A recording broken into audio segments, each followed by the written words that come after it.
एक राजा और उसका वजीर दोनों बहुत मुश्किल में थे क्योंकि दोनों के कोई बेटा नहीं था।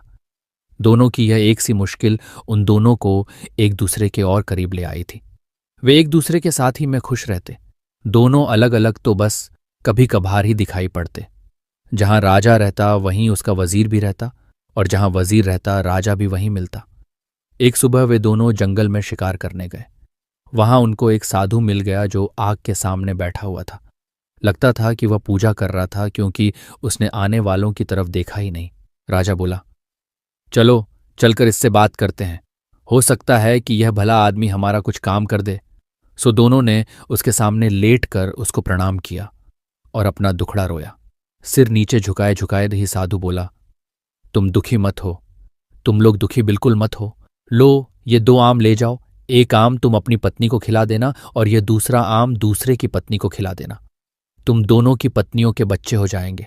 साधु को बहुत बहुत धन्यवाद देकर राजा और उसका मंत्री दोनों अपने अपने घर लौट गए और आम अपनी अपनी पत्नियों को खिला दिए।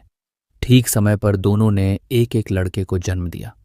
जब ये दोनों लड़के पैदा हुए तो राजा के घर में और वजीर के घर में ही नहीं बल्कि सारे राज्य में खुशियां मनाई गईं। ब्राह्मणों को बिना नाप तौल के बहुत सारी भेंटें दी गईं। गरीब लोगों को खाना खिलाया गया। सारे कैदी छोड़ दिए गए। देश में ऐसा समय पहले कभी किसी ने नहीं देखा था। जैसा कि सोचा जा सकता है, दोनों घरों में दोनों बच्चों की खास देखभाल की गई। जब वे बहुत छोटे थे तो उनकी देखभाल के लिए कई दासियां रखी गईं, और जब वे कुछ बड़े हो गए तब उनको कई शिक्षक पढ़ाने के लिए रखे गए। उनको सब तरह की शिक्षा दिलवाने के लिए किसी तरह की कोई कमी नहीं बरती गई। इससे वे दोनों शिक्षा और कला दोनों में बहुत अच्छे निकले। अपने पिताओं की तरह वे भी आपस में एक दूसरे से बहुत प्यार करते थे और दोनों अक्सर साथ साथ ही रहते। एक दिन वे दोनों शिकार खेलने के लिए एक साथ जंगल में गए। वहां वे दोनों घंटों तक शिकार की खोज में घूमते रहे। काफी देर बाद राजकुमार बहुत थक गया और उसे प्यास भी लगाई। वे अपने घोड़े से उतर गए और उन्होंने अपने अपने घोड़े एक पेड़ से बांध दिए। राजकुमार वहीं घोड़े के पास बैठ गया और वजीर का बेटा पानी की खोज में चल दिया। उसको जल्दी ही एक छोटी सी नदी मिल गई। वह राजकुमार की प्यास को तो भूल गया और उस नदी के स्रोत को ढूंढने चल दिया। वह 1-2 मील ही गया होगा कि उसको उसका स्रोत मिल गया। वहां उसने एक बहुत सुंदर परी को एक शेर के सहारे बैठा देखा। उसने यह भी देखा कि वह शेर उस परी से डरा हुआ था। देखकर तो वह आश्चर्य से चौंक गया और इसे बताने के लिए राजकुमार के पास दौड़ गया। साथ में उसने राजकुमार को पिलाने के लिए थोड़ा सा पानी भी साथ ले लिया। जब वजीर का बेटा राजकुमार के पास पहुंचा तो राजकुमार ने पूछा, अरे इतनी देर तक तुम कहाँ रह गए थे और तुम ऐसे डरे डरे से क्यों दिखाई दे रहे हो? तुम्हें क्या हुआ है? वजीर के बेटे ने जवाब दिया, कुछ नहीं, कुछ नहीं। राजकुमार बोला, कुछ तो हुआ है। तुम्हारा चेहरा बता रहा है कि तुम्हारे साथ जरूर ही कुछ हुआ है। तब वजीर के बेटे ने उसे बताया कि उसने एक बहुत सुंदर लड़की को देखा है। वह शेर के सहारे बैठी हुई थी और वह शेर उससे बहुत डरा हुआ लग रहा था। ऐसा था उसकी सुंदरता का जादू। राजकुमार बोला, मैं भी ऐसी लड़की को देखना चाहूंगा, तुम मुझे उसके पास ले चलो। वजीर का बेटा राजी हो गया और दोनों उस लड़की की तरफ चल दिए। वहां जाकर उन्होंने देखा कि शेर तो उस परी की गोद में सिर रखे सो रहा है। वजीर का बेटा बोला, डरो मत, हम उतनी देर में उस लड़की को पकड़ लेते हैं जबकि शेर सोया हुआ है। वे दोनों उस लड़की के और करीब चले गए। वजीर के बेटे ने शेर का सिर उठाया और उसको जमीन पर लिटा दिया, जबकि राजकुमार ने लड़की को पकड़ा और उसको साथ लेकर वहां से चल दिया। वजीर का बेटा वहीं रह गया। जब शेर जागा तो वहां वजीर के बेटे के अलावा किसी और को न देखकर बोला, अरे वह परी कहाँ गई? वजीर का बेटा बोला, मेरा दोस्त उसको ले गया है। शेर बोला, तुम्हारा दोस्त? तुम उसको अपना दोस्त कहते हो जो तुमको मरने के लिए यहां छोड़ गया है। वह तुम्हारा दोस्त नहीं, वह तो तुम्हारा सबसे बड़ा दुश्मन है। कोई सच्चा दोस्त इस तरीके से अपने दोस्त के साथ नहीं करेगा जैसा उसने तुम्हारे साथ किया है। अब मैं तुम्हें सच्चे दोस्तों की एक कहानी सुनाता हूं। एक बार की बात है कि 3 दोस्त थे। एक राजकुमार था, एक ब्राह्मण था और एक बढ़ई था। इन तीनों के पास अपनी अपनी खास चतुराई थी। राजकुमार मुश्किल से मुश्किल और मुश्किल से मुश्किल मामलों को बहुत जल्दी सुलझा देता था। ब्राह्मण मरे हुए आदमी को जिंदा कर सकता था और बढ़ई चंदन की लकड़ी का एक ऐसा घर बना सकता था जो उसके मालिक के कहने पर कहीं भी जा सकता था। एक दिन ब्राह्मण और उसके माता पिता में कुछ कहा सुनी हो गई तो उसके माता पिता ने उसे घर से निकाल दिया। इस परेशानी के समय में वह अपने दोनों दोस्तों के पास पहुंचा और जाकर उन्हें सब हाल बताया। उसने उनसे कहा कि वे उसके साथ किसी दूर देश चलें।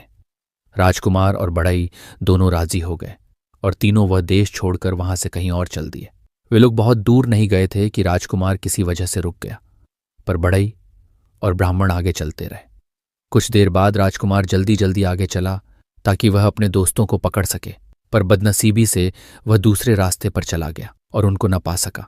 वह इस आशा में चलता रहा कि वह अपने दोस्तों को ढूंढ लेगा, पर जब काफी दूर जाने पर भी वे उसको नहीं मिले तो उसको लगा कि वे इतनी तेज क्यों जा रहे थे कि वह उनको पकड़ ही नहीं पा रहा था।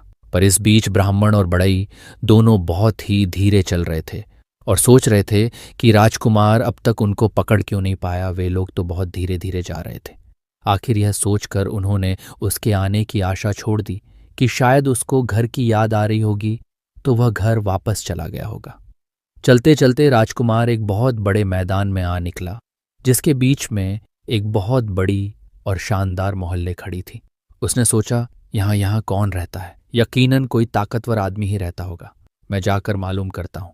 सोचते हुए वह उस महल के दरवाजे तक गया और दरवाज़ा खटखटाया तो एक बहुत ही सुंदर लड़की ने दरवाज़ा खोला और बड़ी मीठी आवाज़ में उसको अंदर आने के लिए कहा।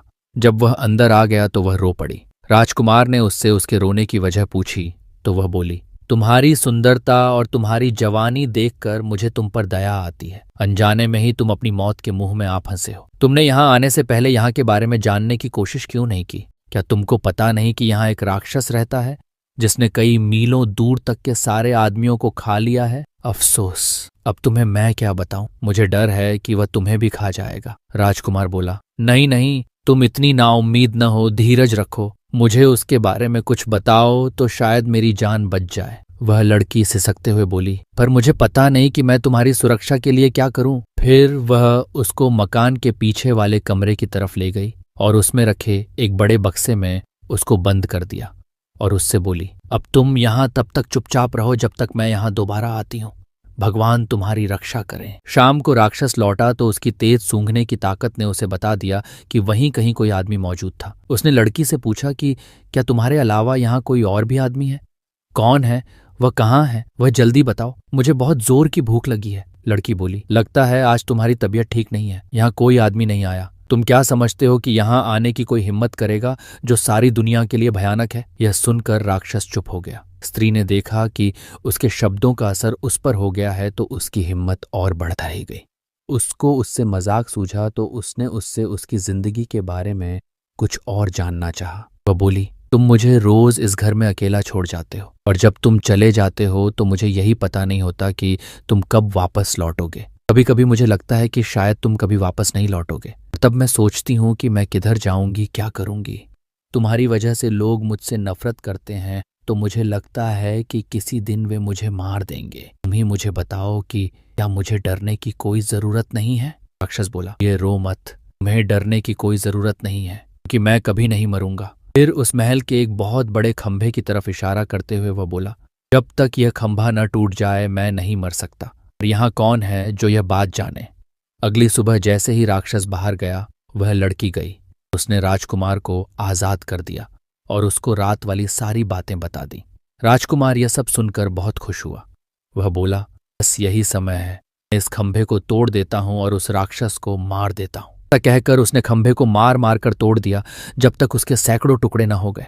लग रहा था कि राजकुमार की हर चोट सीधी राक्षस पर पड़ रही थी कि जैसे ही वह खंभे को मारता था राक्षस बहुत जोर से चिल्लाता था। खंभा टूटकर गिर गया तो राक्षस भी मर गया। राजकुमार उस सुंदर लड़की के साथ उस घर में रहने लगा। आसपास के लोग उसका राक्षस को मारने के लिए धन्यवाद करने के लिए आए। उसके बाद उस देश में शांति और खुशहाली छा गई। पास की जमीन में फिर से खेती होने लगी, गांव बसने लगे, वातावरण में लोगों की हंसी और संगीत गूंजने लगा। सच्ची खुशी हमेशा के लिए तो नहीं रहती। वह लड़की की अपने घर की एक खिड़की के सामने अपने बाल संवार रही थी। संवार कर कंघी उसने खिड़की की दीवार पर रख दी कि एक कौवा वहां आया और उस कंघी को लेकर उड़ गया। उसको बहुत दूर समुद्र के पास लेकर उड़ गया और वहां जाकर उसको पानी में गिरा दिया। उसको एक बड़ी सी मछली ने निगल लिया और इस मछली को इत्तफाक से एक मछुआरे ने पकड़ लिया। देखा कि मछली बहुत बढ़िया थी, तो वह राजा के महल में राजा के खाने के लिए दे आया। जब रसोइया मछली साफ कर रहा था तो उसको उसके पेट में एक कंघी मिली। उसको यह बड़ा अजीब सा लगा, सो वह उसको राजा के पास ले गया। राजा ने जब वह कंघी देखी तो उसने उसके मालिक से मिलने की इच्छा प्रकट की। उसने चारों तरफ अपने आदमी भेजे कि वह उस कंघी वाली का पता लगा कर लाए और उसको बहुत बड़ा इनाम देने का वायदा किया जो उसे उसके पास लाएगा। कुछ समय बाद एक स्त्री मिली जिसने कहा कि वह उस कंघी को पहचानती है और उसने ये वादा भी किया कि वह उस कंघी की मालकिन से राजा को मिलवा देगी। वह राजकुमार की पत्नी से मिली और बहुत जल्दी ही उनके परिवार में घुल मिल गई। इतना ही नहीं बल्कि उसको घर में रहने के लिए भी बुला लिया गया, जो उसने तुरंत ही स्वीकार कर लिया। उसने देखा कि जब तक राजकुमार जिंदा है तब तक वह अपने कामों में सफल नहीं हो सकती, तो उसने राजकुमार को जहर दे दिया और हकीम को रिश्वत देकर उसकी पत्नी से यह कहलवा दिया कि वह अपनी मौत ही मरा है। उफ! राजकुमार की पत्नी तो राजकुमार की मौत पर बहुत दुखी हुई और बहुत रोई। उसके इतना दुखी होने पर तो लोगों को लगा कि वह तो मर ही जाएगी, पर उसने उसकी लाश को नहीं छोड़ा। उसने उसको एक मजबूत बक्से में बंद करके अपने खास कमरे में रख लिया। उसने अपने पति से उसके दो दोस्तों के बारे में अक्सर सुना था कि वे क्या कर सकते थे। उसको यह आशा थी कि एक दिन वह उनसे जरूर मिलेगी और अपने पति को जिंदा करवा लेगी। जैसे ही उस स्त्री को मौका लगा, उसने उस लड़की को उसका घर छोड़ने के लिए और अपने साथ रहने के लिए कहा कि वहां तो वह काफी परेशान थी, कुछ दिन वह वहां से कहीं दूर रह लेगी तो उसको थोड़ी शांति मिल जाएगी। लड़की राजी हो गई और उसके साथ चली गई। अपने घर आते ही उस स्त्री ने राजा को खबर की कि वह अपने उद्देश्य में सफल हो गई है। राजा वहां आया और उस लड़की को जबरदस्ती अपने महल ले गया और उससे प्रार्थना की कि वह उसके साथ उसकी रानी बनकर रहे। लड़की बोली कि वह उससे शादी तो कर लेगी, पर उसको 6 महीने का समय दिया जाए, क्योंकि उसके पंडित ने उससे ऐसा करने के लिए कहा था। राजा यह सुनकर बहुत खुश हुआ और उस दिन का इंतजार करने लगा जब वह दिन आएगा जब वह उस लड़की से शादी कर पाएगा। उसके लिए उसने एक छोटा सा महल सड़क के किनारे बनवा दिया था। वह उसी में अकेली रहती थी। इस बीच वह लड़की भगवान से यह मनाती रही कि उसके पति के दोनों दोस्त कहीं से उसे मिल जाएं तो वह इस राजा से शादी करने से बच जाए। वह हर जगह पूछताछ करती रही। वह हमेशा अपनी खिड़की पर ही बैठी रहती और इस आशा में बाहर की तरफ देखती रहती कि शायद वे दोनों वहां से कभी गुजरें। एक दिन उसने 2 आदमी अपने घर की तरफ आते देखे तो उसने उनसे पूछा, आप लोग कौन हैं और कहाँ से आए हैं? बोला, हम लोग यात्री हैं और काफी यात्रा करने के बाद यहाँ तक पहुंचे न हैं। हमारो साथ हमारा एक दोस्त राजकुमार भी था, पर अब वह खो गया है, हम उसी को ढूंढते हैं। लड़की बोली, आप अंदर आइए और थोड़ा आराम कीजिए, फिर मुझे भी अपने खोए हुए दोस्त के बारे में कुछ बताइए। शायद मैं आपके खोए हुए दोस्त को ढूंढने में आपकी कुछ सहायता कर सकूं। वे दोनों महल में चले गए और उस लड़की के पास बैठकर उन्होंने उसको अपनी सारी कहानी बताई। लड़की बोली, भगवान का लाख लाख धन्यवाद है कि आप लोग यहाँ हैं, पर मुझे अफसोस है कि राजकुमार तो मर चुका है। ब्राह्मण बोला, उसकी आप चिंता न करें, मैं उसको जिंदा कर लूंगा। भगवान का लाख लाख धन्यवाद है कि हम ठीक जगह पर पहुंच गए। भगवान आपकी हर इच्छा पूरी करे, आप हमें राजकुमार का शरीर दिखा दीजिए। लड़की बोली, पर जरा ठहरिए, हमको बड़ी सावधानी से काम लेना है। इस देश के राजा को मुझसे बहुत प्यार हो गया है। मेरी प्रार्थना पर वह शादी के लिए 6 महीने तक मेरा इंतजार करेगा। 6 महीने पूरे होने वाले हैं और 6 महीने पूरे होते ही वह मुझको यहाँ से ले जाएगा। हम लोगों को बहुत ही सावधानी से काम करना है, क्योंकि राजा ने मेरे चारों तरफ बहुत सारा पहरा लगा रखा है। जो कुछ भी यहाँ होता रहता है, ये पहरेदार जाकर राजा को सब बताते रहते हैं। मुझे यकीन है कि आपका यहाँ होना भी राजा को पता चल गया होगा। अब देखना यह है कि हम यहाँ से निकलें कैसे। बढ़ई बोला, मैम आप डरिए नहीं, अगर आप मुझे जरा सा चंदन की लकड़ी का टुकड़ा ला दें तो मैं उससे एक ऐसा महल बना दूंगा जो उसके मालिक की इच्छा पर इधर से उधर आ जा सकेगा। लड़की बोली, ठीक है, मैं देखती हूँ। इसी समय उस लड़की ने एक दूत राजा के महल की तरफ एक संदेश लेकर भेजा, मैंने आपसे शादी करने का फैसला किया है। हमारी शादी का दिन पास आ रहा है, आप मुझसे खुश रहें। आप मुझे 300 मन चंदन की लकड़ी भिजवा दें। राजा ने तुरंत ही उसकी बात मानकर उसको 300 मन चंदन की लकड़ी भिजवा दी और बढ़ई ने उससे मकान बनाना शुरू कर दिया। जब मकान बनकर तैयार हो गया तो लड़की ने राजा को एक और संदेश भेजा। ओ भले शानदार राजा, हमारी शादी का दिन अब पास आ रहा है, तो आप मेरी भाभी और ननद को यहाँ तुरंत आने की इजाजत दें। मैं अपनी शादी के बारे में उनसे कुछ सलाह लेना चाहती हूँ। राजा ने उसकी यह प्रार्थना भी मान ली। जैसे ही वे दोनों स्त्रियां उस लड़की के पास चंदन के मकान में पहुंची, वैसे ही बढ़ई ने उस मकान को राक्षस के मकान के पास जाने के लिए कहा। वहां उनको राजकुमार मिल जाता और वे लोग राजा से दूर आराम से रहते। बढ़ई के कहते ही चंदन का मकान उड़ चला और वह बिना आवाज किए उद्दा कि किसी को पता ही नहीं चला कि क्या हो रहा है। वे सब तो बस उसकी बनावट की ही तारीफ करने में लगी थीं कि अचानक उन्होंने अपने आप को मरे हुए राक्षस के महल के पास पाया। लड़की ब्राह्मण को राजकुमार की लाश के पास ले गई। ब्राह्मण ने बस उससे अपना हाथ छुआया कि वह जिंदा हो गया। सब लोगों में खुशी की लहर दौड़ गई। राजकुमार की शादी लड़की से करा दी गई। बाद में पता चला कि वह तो उस समय के एक बहुत बड़े ताकतवर राजा की बेटी थी। राजकुमार के दोनों दोस्तों बढ़ई और ब्राह्मण की शादी राजकुमारी की ननद और भाभी से करा दी गई। सब लोग राक्षस के मकान में बहुत दिनों तक खुशी खुशी रहे। शेर ने अपनी कहानी खत्म करते हुए कहा, ओ वजीर के बेटे, जैसे वे ब्राह्मण और बढ़ई उस राजकुमार के दोस्त थे, वैसे लोग ही दोस्त होते हैं। राजकुमार की तो तुम बात मत करो, जो खुद तो परी को लेकर चला गया और तुमको यहां मरने के लिए छोड़ गया। उसको तुम अपना दोस्त मत कहो, वह तुम्हारा दोस्त नहीं है। खैर, तुम मरोगे नहीं, मैं तुम्हें कोई नुकसान नहीं पहुंचाऊंगा। तुम अपने घर जाओ और शांति से रहो। और वजीर का बेटा वहां से चला गया। भारतवर्ष में एक राज्य था जिसका नाम विजयनगर था। उस राज्य में एक सौदागर आमिर सेन रहता था। अब वह वृद्ध हो चुका था। आमिर सेन के 4 बेटे और 4 बहुएं थीं। उसके सभी बेटे दिखने में सुंदर और बुद्धिमान थे और चारों बहुएं भी बेहद सुंदर और समझदार थीं। वृद्ध हो चुके आमिर सेन का अंतिम समय निकट आ गया था। उसने सोचा, मुझे अपने चारों बेटों से बात करनी चाहिए। अगर मैं मर गया तो ये संपत्ति का बंटवारा कर लेंगे। ये कलयुग है और शायद ये चारों भाई कभी साथ रहने की इच्छा नहीं रखेंगे। चारों भाई आपस में झगड़ा करेंगे और अपनी अपनी पत्नियों के साथ अलग हो जाएंगे। इतने धन संपत्ति का लाभ केवल चोर और डाकू उठाएंगे। ये सोचकर आमिर सेन ने अपने चारों बेटों को बुलाया। उसका एक मित्र भी था जो बहुत ही न्यायप्रिय और चतुर व्यक्ति था।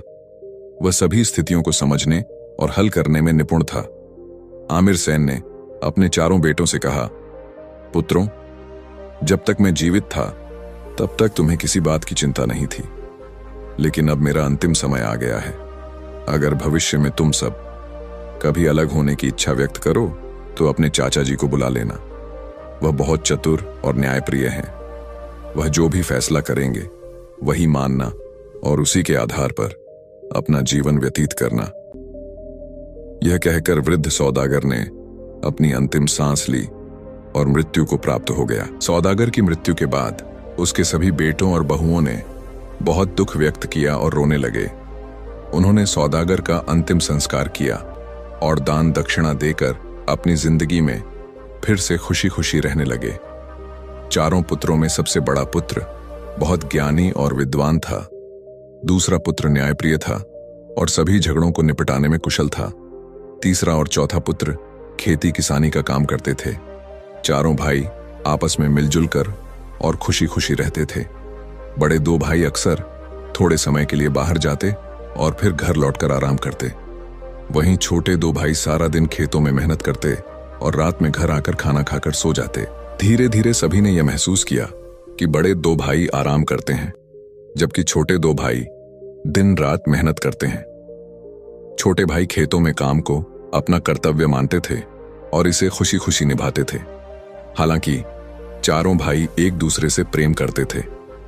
समस्या तब शुरू हुई जब चारों बहुएं, जो अलग अलग परिवारों से आई थीं, इसे लेकर असंतोष जताने लगीं। छोटी 2 बहुओं को यह बात अच्छी नहीं लगती थी कि उनके पति दिन रात मेहनत करें और बड़े भाई सिर्फ बैठे रहें। वे अपने पतियों से बार बार इस बारे में चर्चा करती। जब छोटे 2 भाई खेतों से थके मांदे घर लौटते तो उनकी पत्नियां उन्हें बार बार समझाने की कोशिश करती, हमें यह बंटवारा कर लेना चाहिए। अपनी अपनी हिस्सेदारी तय करके अलग अलग रहना ही सही रहेगा। हम क्यों दूसरों के हिस्से का काम करें? क्यों हमारे पति मेहनत करें और बड़े भाई आराम से बैठे रहें? इस तरह की बातें सुन सुनकर छोटे भाई धीरे धीरे चिंतित होने लगे। छोटी बहुएं अपने पतियों से हमेशा शिकायत करती, तुम्हारे बड़े भाई क्या पिताजी के अकेले पुत्र थे और तुम दोनों क्या उनके बेटे नहीं हो?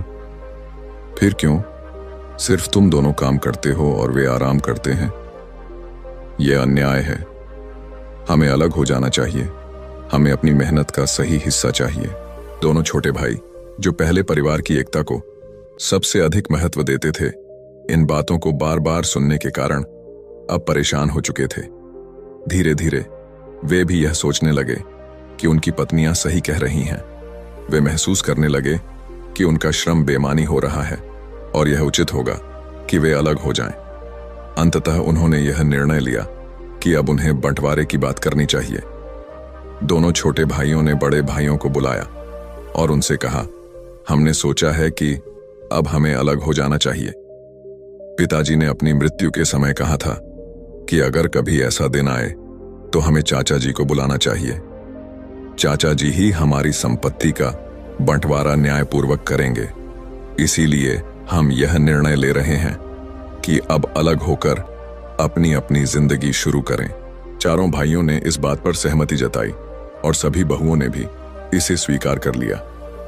खासकर छोटी बहुओं को इस बात की खुशी थी कि चाचा जी उनकी मेहनत को समझेंगे और उन्हें उनका सही हिस्सा देंगे। अगले दिन चारों भाई और उनकी पत्नियां चाचा जी के घर पहुंचे। जब चाचा जी ने अपने भतीजों और उनकी पत्नियों को अपने घर आते देखा तो उन्होंने उनका बहुत आदर सत्कार किया। उन्होंने उनके लिए स्वादिष्ट भोजन तैयार करवाया और बड़े प्रेम से उनका स्वागत किया। लेकिन जैसे ही उन्होंने उनकी आंखों और हाव भाव को देखा, वे समझ गए कि चारों भाई किसी बड़े तनाव में हैं। बड़े चाचा जी ने सोचा, यह चारों यहां खुशी खुशी नहीं आए हैं। लगता है कि वे अलग होने का फैसला कर चुके हैं। अगर ऐसा हुआ तो यह परिवार हमेशा के लिए बिखर जाएगा। उनके पिता, जो मेरे सबसे घनिष्ठ मित्र थे, उनकी आत्मा को शांति नहीं मिलेगी। वे हमेशा चाहते थे कि उनके बेटे एकजुट रहें और खुशी खुशी अपना जीवन व्यतीत करें। चाचा जी ने यह बात अपने दिल में रखी, लेकिन अपनी चिंता जाहिर नहीं की। उन्होंने चारों भाइयों से पूछा, पुत्रों, सब कुशल मंगल है? बताओ, मुझे यहां आने का कारण क्या है? मैं तुम्हारी क्या मदद कर सकता हूं? चारों भाइयों ने एक दूसरे की ओर देखा और बड़े भाई ने धीरे से कहा, चाचा जी, हम यहां एक बड़ी समस्या लेकर आए हैं। पिताजी ने अपने अंतिम समय में कहा था कि अगर कभी हम अलग होने का फैसला करें तो हमें आपके पास आना चाहिए। आप ही हमारी संपत्ति का न्यायपूर्वक बंटवारा करेंगे। अब हम सब ने यह निर्णय लिया है कि हमें अलग होना चाहिए। हम चाहते हैं कि आप हमारे साथ चलें और हमारी संपत्ति का ऐसा बंटवारा करें जिसमें सबकी सहमति हो। चाचा जी ने उनकी बात सुनी, लेकिन भीतर से उनका दिल बैठ गया। उन्होंने सोचा, अगर ये चारों अलग हो गए तो यह परिवार हमेशा के लिए टूट जाएगा। मेरे मित्र की आत्मा को यह देखकर शांति नहीं मिलेगी, लेकिन इनकी बातें और फैसले पहले से ही तय लगते हैं। मैं इन्हें कैसे समझाऊं? अब चाचा जी भी परेशान थे कि वह क्या करेंगे, लेकिन वह तो मित्रों के पुत्रों हैं और उनके बाद मानना पड़ेगा।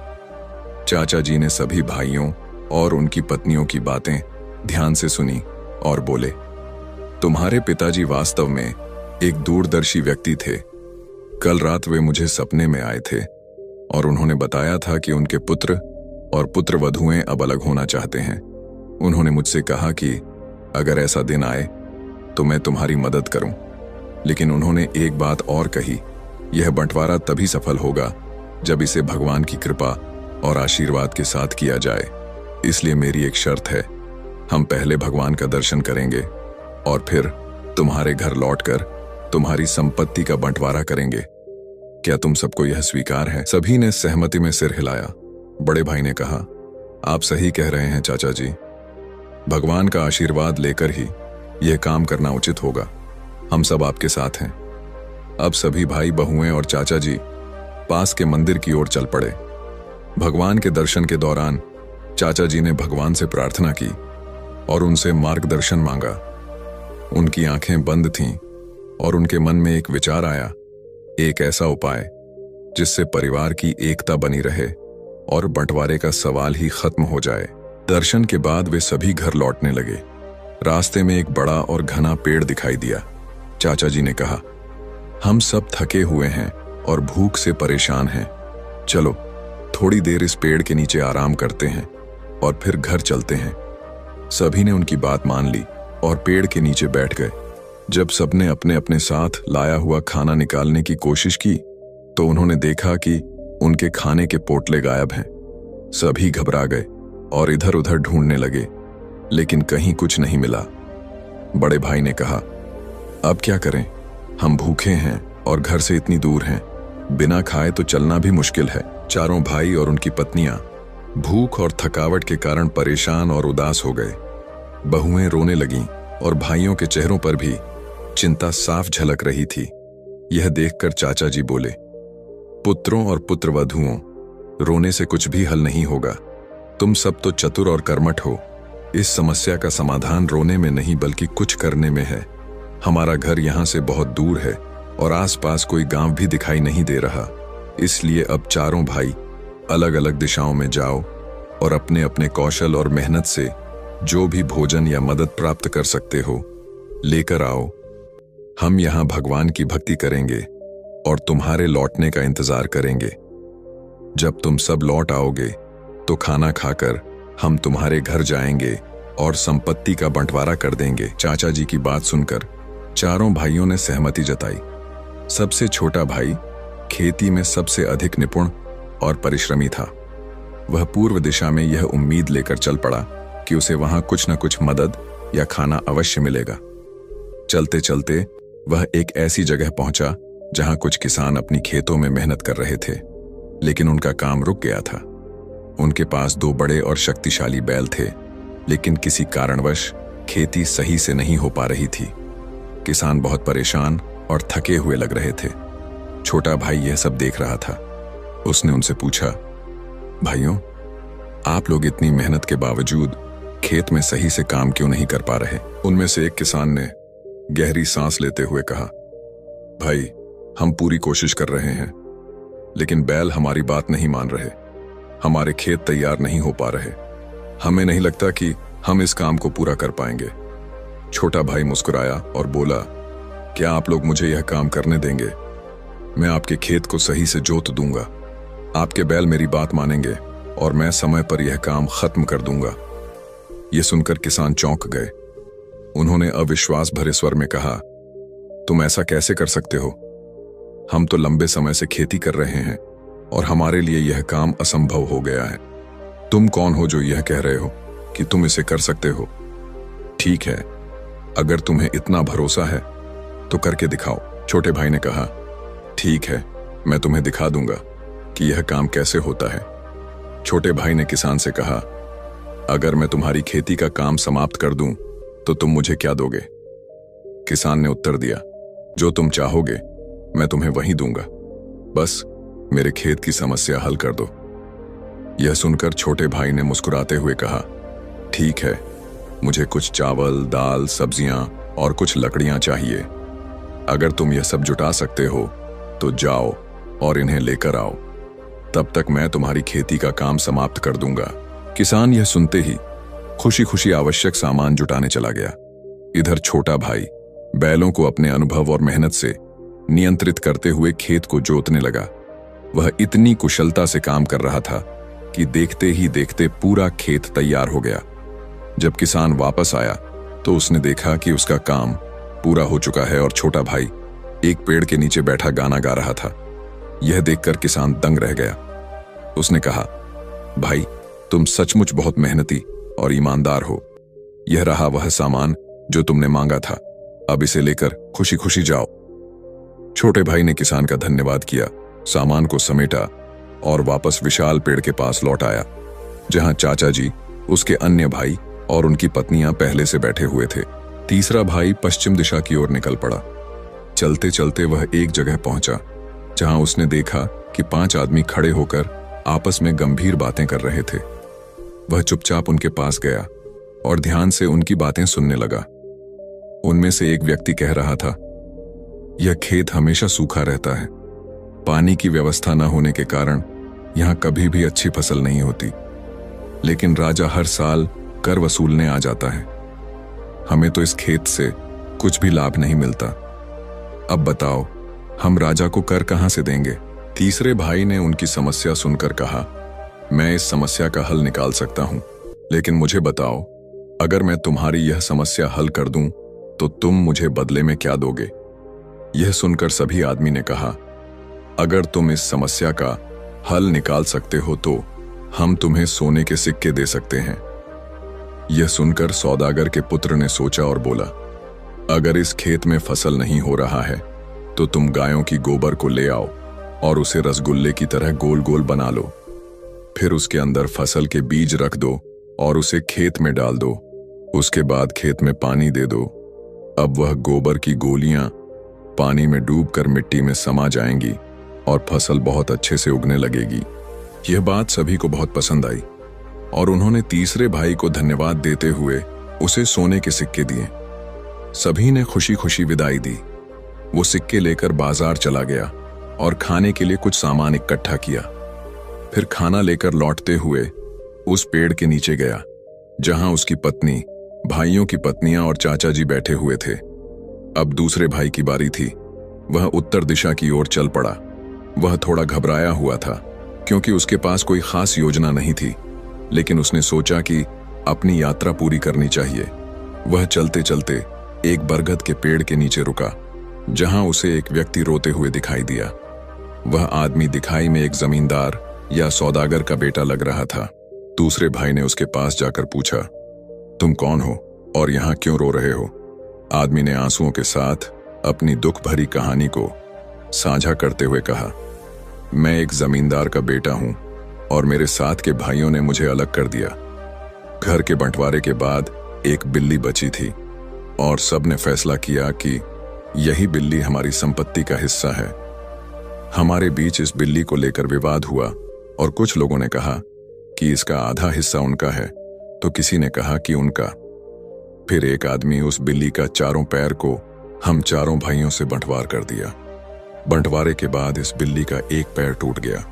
मैंने खुद से उसे ठीक करने की कोशिश की और उसके पैर को कपड़े से बांध दिया। वो पैर मेरा हिस्सा का था। एक दिन वह बिल्ली के टूटा हुआ पैर में आग लग गया जिसमें मेन कपड़ा बांध दिया था। बिल्ली ने आग को अपनी दिशा में फैलाया और इधर उधर दौड़ने लगी, जिससे और भी घरों में आग लग गई।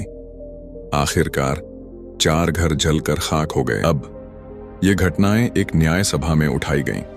सभी ने मेरे ऊपर आरोप लगाए और कहा कि मेरी वजह से 4 घर जलकर नष्ट हो गए, क्योंकि मेरे हिस्सा की पैर के वजह से आग लगा था। लेकिन मैं क्या कर सकता था? मेरी जानबूझकर कोई गलती नहीं थी।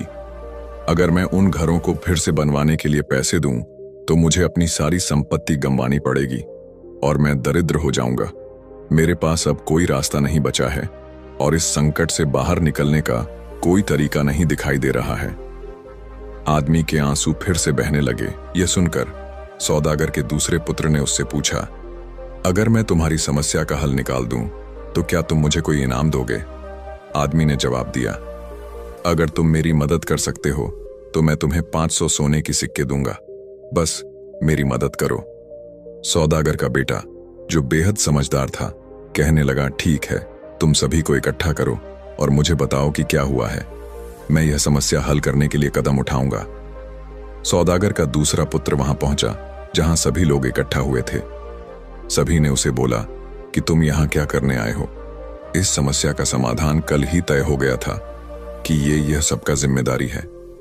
फिर सौदागर का दूसरा पुत्र बोला, नहीं नहीं, यह कैसे हो सकता है? वह तो इस समस्या का हिस्सा भी नहीं है। सभी लोगों ने बोले, आप क्या कह रहे हो? इसमें तो सभी दोष इसका है। फिर तुम कैसे इसे निर्दोष कह सकते हो? उसने कहा, आप सब कह रहे हैं कि इस सौदागर पुत्र का हिस्से वाला पैर ही ये सब का कारण है, लेकिन क्या आप यह नहीं जानते कि बिल्ली 4 पैरों पर चलती है? आग सिर्फ एक पैर में लगा था, लेकिन वो तो जख्मी था। बचा हुआ पैर से बिल्ली भागती रही और सभी घर में आग लग गई। इसमें टूटा हुआ पैर का कोई गलती नहीं है, सभी गलती तो बाकी 3 पैर की है। अगर वो नहीं होते तो ये भागती कैसे? सभी ने उसकी इस बात पर सहमति जताई। उन्होंने महसूस किया कि दूसरे सौदागर पुत्र की बात में तर्क है। इस निर्णय पर पहुंचा गया कि इसमें यह सौदागर पुत्र का दोष नहीं है, बल्कि यह बाकी 3 भाइयों की सामूहिक जिम्मेदारी है। इसके बाद तीनों भाइयों ने मिलकर उन जले हुए घरों की मरम्मत कराने का फैसला किया। दूसरे सौदागर पुत्र को उसकी समझदारी और निष्पक्षता के लिए धन्यवाद दिया गया। उस आदमी ने वादा निभाते हुए उसे 500 सोने के सिक्के, कुछ चावल, दाल, सब्जियां और फल दिए। सौदागर का दूसरा पुत्र खुशी खुशी उन चीजों को लेकर पेड़ के पास आ गया जहां बाकी सब उसकी प्रतीक्षा कर रहे थे। इस बीच सबसे बड़े सौदागर पुत्र, जो ज्ञान और बुद्धि में सबसे अधिक परिपक्व था, एक मंत्री के घर पहुंचा। उसने देखा कि मंत्री और उसका परिवार चिंता और भय में डूबे हुए हैं। उसने उनसे पूछा, आप सब क्यों रो रहे हैं? ऐसी क्या समस्या है जो आपको इतना परेशान कर रही है? मंत्री ने जवाब दिया, हमारे राजा ने मुझे एक पागल हाथी का सटीक वजन बताने का आदेश दिया है। यदि मैं ऐसा करने में असमर्थ रहता हूं तो राजा मुझे और मेरे पूरे परिवार को मृत्यु दंड देंगे। यह काम असंभव लगता है। एक जीवित और पागल हाथी का वजन कैसे मापा जा सकता है? यह सुनकर बड़े सौदागर पुत्र ने मुस्कुराते हुए कहा, यह काम उतना कठिन नहीं है जितना आप सोच रहे हैं। मैं इसका हल चुटकियों में निकाल सकता हूं। लेकिन आप मुझे यह बताएं कि बदले में आप मुझे क्या देंगे? मंत्री ने कहा, यदि तुम इस समस्या को हल कर दोगे तो मैं तुम्हें 1000 सोने के सिक्के, बहुत सारा अनाज और उपहार दूंगा। सौदागर पुत्र ने कहा, तो सुनिए, सबसे पहले इस हाथी को एक नाव पर चढ़ा दीजिए और उसे नदी में छोड़ दीजिए। जब नाव पानी में डूबने लगेगी तो जहां तक वह डूबेगी उस निशान तक पत्थर रखकर नाव को उसी स्तर तक डुबो दीजिए। फिर उन पत्थरों का कुल वजन माप लीजिए। यही हाथी का वजन होगा। मंत्री ने उसकी सलाह मानी और उसी प्रक्रिया को अपनाया। नतीजा बिल्कुल सही निकला और हाथी का सटीक वजन मापा जा सका। मंत्री और उसका परिवार बहुत खुश हुए। उन्होंने वादे के अनुसार 1000 सोने के सिक्के, चावल, दाल, सब्जियां और अन्य उपहार सौदागर के बड़े पुत्र को दिए। बड़ा पुत्र यह सब लेकर उसी पेड़ के पास पहुंचा जहां बाकी सभी भाइयों और उनके परिवार के लोग इकट्ठा थे। अब सभी चीजें तैयार हो चुकी थीं और भोजन बनाया गया। भोजन के बाद चाचा जी ने चारों भाइयों से पूछा, क्या तुम लोग अब भी अलग रहना चाहते हो या फिर साथ रहना पसंद करोगे? चारों भाइयों और उनकी पत्नियों ने एक दूसरे की तरफ देखा और समझ गए कि हर इंसान के पास अपनी विशेषता और गुण होते हैं। एक दूसरे का साथ ही सबसे बड़ी ताकत है। छोटे भाई और उनकी पत्नियों ने बड़े भाइयों और उनकी पत्नियों के पैरों पर गिरकर माफी मांगी। बड़े भाइयों ने उन्हें गले लगाकर माफ कर दिया। इसके बाद सबने एक दूसरे से वादा किया कि अब से वे हमेशा मिलजुल कर रहेंगे। सभी खुशी खुशी अपने घर लौट गए और एक साथ सुखपूर्वक जीवन बिताने लगे। दोस्तों, आपको ये कहानी कैसे लगी कमेंट करके जरूर बताइए। वीडियो अच्छी लगी है तो लाइक एंड शेयर करें। ऐसे नई नई कहानी के लिए चैनल को सब्सक्राइब जरूर करें। आपको किसी तरह कहानी पसंद है हमें जरूर बताइए ताकि हम उसी तरह की वीडियो लेकर आएंगे। यदि आप हमारे पिछले कहानियां अब तक नहीं देखा है तो उसे भी एक बार जरूर देखें। आपका ध्यान रखें, क्योंकि जल्द मिलेंगे एक नई कहानी के साथ। तब तक